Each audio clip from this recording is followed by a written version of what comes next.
At 9:15 one morning this year, Princess Anne was handed a single sheet of paper. It was not an invitation to a garden party. It was an invitation to power. The exact power thousands of people had spent months begging the palace to hand her. And honestly, what Anne did with that sheet of paper is the reason Camilla is not resting easy tonight. Because Anne did not sign it. She read it once, she slid it back across the table, and then she said 5 words that quietly ended a debate the whole country thought it already understood. We will get to that table. We will get to those 5 words. Because that one unsigned sheet of paper is where this whole story turns. No crown, just the keys. Remember that, because everything that follows depends on it. Here is where we are right now. The king is 76 years old. He was diagnosed with cancer in February of 2024. He has held his public duties together with real discipline since then. But discipline is not the same thing as strength returning. And when a king cannot always stand at the front, somebody has to stand there for him. For 2 years, the face the palace kept pushing forward was Camilla. Beside him at the Abbey, beside him at the state events, beside him in the photographs the institution wanted the country to see. And the country, honestly, was not having it. Go and read the comments under any video about this family. They say the same thing over and over. Make Anne the regent. Get rid of Camilla. Tens of thousands of people, total strangers to each other, all reaching for the same name, Princess Anne, and you can understand why. Anne is the hardest working member of this entire family. Year after year, she tops the public league tables for royal engagements, hundreds of them. Hospitals, regiments, charities, ribbon after ribbon, handshake after handshake, in the rain, without complaint, without a single press release asking for credit. She has been doing it for over 50 years. So the public looked at the woman who never stops working, and then at the woman in the tiara, and they made a choice. They wanted Anne, but to understand why the public reaches for Anne, you have to go back to the wound this family has never closed. Diana died in a Paris tunnel in August 1997. She was 36. Her marriage had been finished for years before that night. And the woman she once described on national television as the third person in that marriage did not vanish when Diana did. She stayed. She married Charles in 2005. And 20 years later, she walked into Westminster Abbey wearing the late Queen's favourite tiara, crowned beside the King. That coronation in May of 2023 was supposed to be the final page. Camilla had won. The long rehabilitation was complete. The cameras moved on. But here is the thing, Anne never moved on. If you sat in front of your television that grey September morning in 1997, you remember it. The silence, the slow drums, 2 boys walking behind their mother's coffin while a whole country held its breath. Anne walked in that procession too. And the people closest to her say she never forgot what the institution did in the weeks around that funeral. How slowly the flags came down. How carefully everyone protected the version of events that suited them. Anne does not speak about her feelings. She never has. But the people who know her best describe something that settled in her after the coronation. Not anger, something colder, something that looked a great deal like a decision being filed away for the right moment. Now look, we cannot climb inside Anne's head and read what she feels. None of this has been confirmed by the palace. But what is not speculation is her public record. 50 years of showing up. And the woman who shows up for 50 years is the woman who is still standing when everyone else is tired. Now here is where this stops being family history and starts becoming a quiet war for the future of the monarchy. To understand Anne, you have to go back to a year long before Camilla ever married Charles, back to the early 1970s. In that year, the dashing cavalry officer the press kept writing about was being seen with a young princess. That princess was Anne. The romance was real, it was public, and the newspapers covered every step of it. And then it ended. The man, a charming officer named Andrew Parker Bowles, went on to marry someone else. He married Camilla in 1973. That is not gossip. It is in the public record, in every archive from the period. And the people closest to Anne say she has carried it the way she carries everything. Not as heartbreak, as information about exactly who Camilla is and about exactly how long Camilla has been comfortable taking what other women had. So when Diana arrived in 1981, Anne already knew the pattern. She had watched a version of it play out years earlier on herself. And honestly, that is the detail almost every other channel leaves out. 3 decades later, Anne is the only senior royal in this building who holds both pieces. The institutional memory and the personal reason. And she sits closer to the real machinery of this family than almost anyone alive. Now hold on, because this next part I genuinely did not see coming. There's a room inside Windsor Castle that almost nobody is allowed to enter. No public access, no documentary crews, no researchers without senior sign-off. It holds the unfiltered written record of this family across the whole 20th century. Letters, diaries, private memos, including the years when Charles and Diana's marriage was falling apart in slow, documented detail.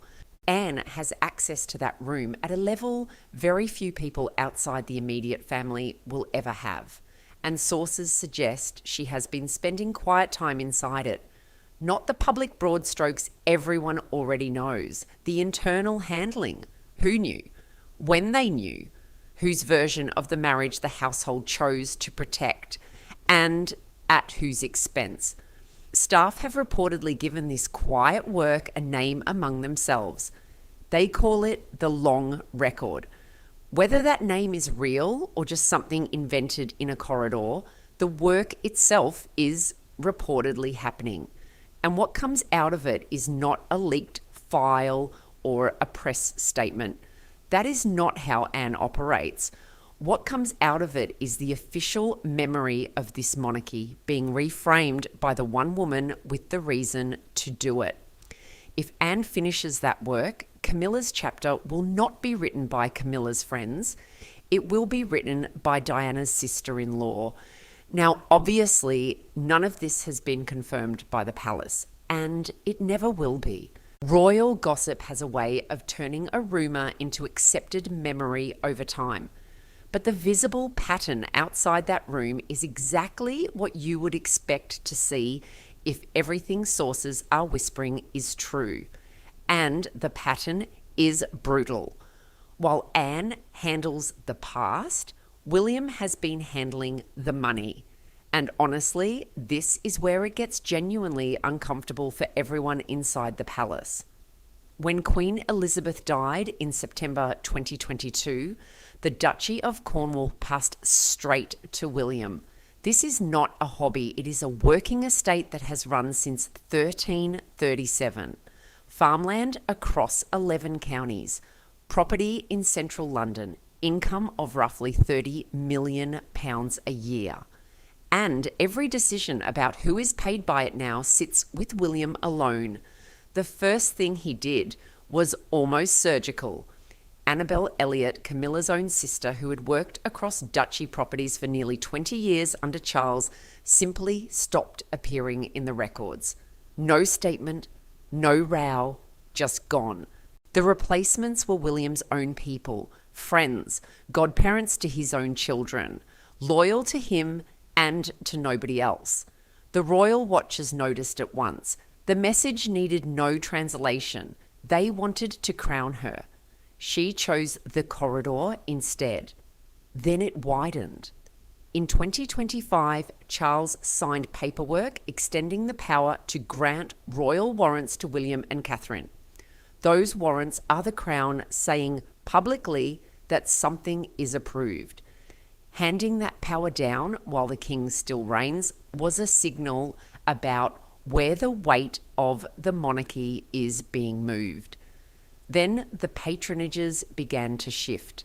Several of the high-profile ones that had been lined up for Camilla quietly went elsewhere. No announcement. Just a list that did not have her name where her name was meant to be. And the social circle she spent 20 years building started to thin. Tom Parker Bowles, Camilla's son, reportedly stopped receiving certain invitations he had come to expect. Annabelle Elliott disappeared from seasonal events she had attended for 2 decades. Then came the standoff over Sarah Ferguson, whose name surfaced in connection with the Epstein files. There is no evidence of wrongdoing on Ferguson's part. But the association is radioactive now, and William's position to Camilla was reportedly direct. Step back from that friendship publicly and for good. Camilla reportedly refused. Whether that exact conversation happened word for word, who can say? But the standoff is real, it is unresolved, and it is costing Camilla quietly week after week. And just before Christmas of 2024, the listing appeared. Ray Mill House, the Wiltshire retreat Camilla had owned since before she married Charles. The garden she once called the best therapy in the world, on the market, and it sold within 48 hours. People do not part with their one private sanctuary in 48 hours unless something in how they see their own future has shifted hard. She had been holding that house as a fallback. She does not believe she needs a fallback anymore. She believes she needs the cash. So picture the table the country built in its imagination. Camilla losing her staff, her circle, her safe house, the public roaring for Anne to step forward and take the front of this family while the King is unwell, everything pointing to one ending. Anne, the regent, Anne, the face, Anne finally crowned in the role Camilla had been filling. Here is the part everyone got wrong, because the public wanted the wrong prize for her. Under British law, when the King cannot fully carry his duties, a small group of senior royals can stand in for him. Councillors of State, they are called, and in 2022, Parliament quietly put Anne back onto that short list. So the path was genuinely open. The country wanted it. The law allowed it. Everyone assumed Anne would take it. A regent rules for a while, an architect rules for good. This is the table. 9:15 in the morning, the single sheet of paper offering Anne a formal, public, visible place at the very front of the monarchy. And Anne read it once. She set it down, she slid it back across the table, unsigned. And to the senior figure who asked whether she was certain, she reportedly answered with 5 words, "Regents, leave. I will stay." Now, look, whether those 5 words were said exactly that way, the meaning lands the same. Because what Anne understood that the public did not is the difference between the 2 roles. A regent is the most visible job in the palace. It is temporary. It ends the moment the King recovers or the moment he doesn't. It puts you at the front, in the light, where every decision is photographed and every mistake is yours. But the woman who builds the structure behind the throne never has to leave. She does not answer to the news cycle. She does not hand the role back. She becomes the institution itself. And honestly, that is the move almost nobody saw coming. So Anne handles the past, William handles the money, and Anne quietly handles William. The past and the future moved together by the two people in this family with both the access and the reason. She turned down a crown that would have made her smaller. She kept the keys that make her permanent. No crown, just the keys. Sources describe Camilla's private reaction as the look of someone watching her own portrait taken apart, one quiet brushstroke at a time. Not in a single dramatic blow, in 100 deniable ones. She has reportedly demanded explanations. Why the invitations stopped, why the patronages moved. The answers she gets are polite, procedural, and final, because there is no fight to have. Nobody has formally moved against her. There is only a pattern she can see and cannot point to. And you cannot file a complaint about a pattern. You cannot litigate a feeling. She won the marriage. She won the title. She won the tiara at the Abbey. But the war was never about Charles. It was about Diana. And the woman who took Diana's husband was never going to win a war about Diana's legacy. And here is the part that genuinely stings. Charles knows, he understands exactly what his sister is doing and exactly what his son is doing. He's 76. He's 2 years into fighting an illness and fighting a war on Camilla's behalf against his own son and his own sister would take more than he has left. So sources say he has told one senior aide simply that he understands. He does not blame William. He does not blame Anne. He has no answer for either of them. And that silence, more than anything, is what Camilla cannot survive. Diana never lived to see what this monarchy could become. She got a Paris tunnel, 2 boys without a mother, a family that barely lowered its flag. But something is moving inside that palace now that she never lived to see. Her son holds the money, her sister-in-law holds the memory, and the woman who took her place is discovering slowly that she never held anything that could not be quietly taken back. Not revenge, something colder and more permanent than revenge. Anne did not want a crown, she wanted the keys. And tonight she has them. Tell me in the comments, that grey morning in September 1997, when 2 boys walked behind that coffin, where were you sitting? And what did you feel?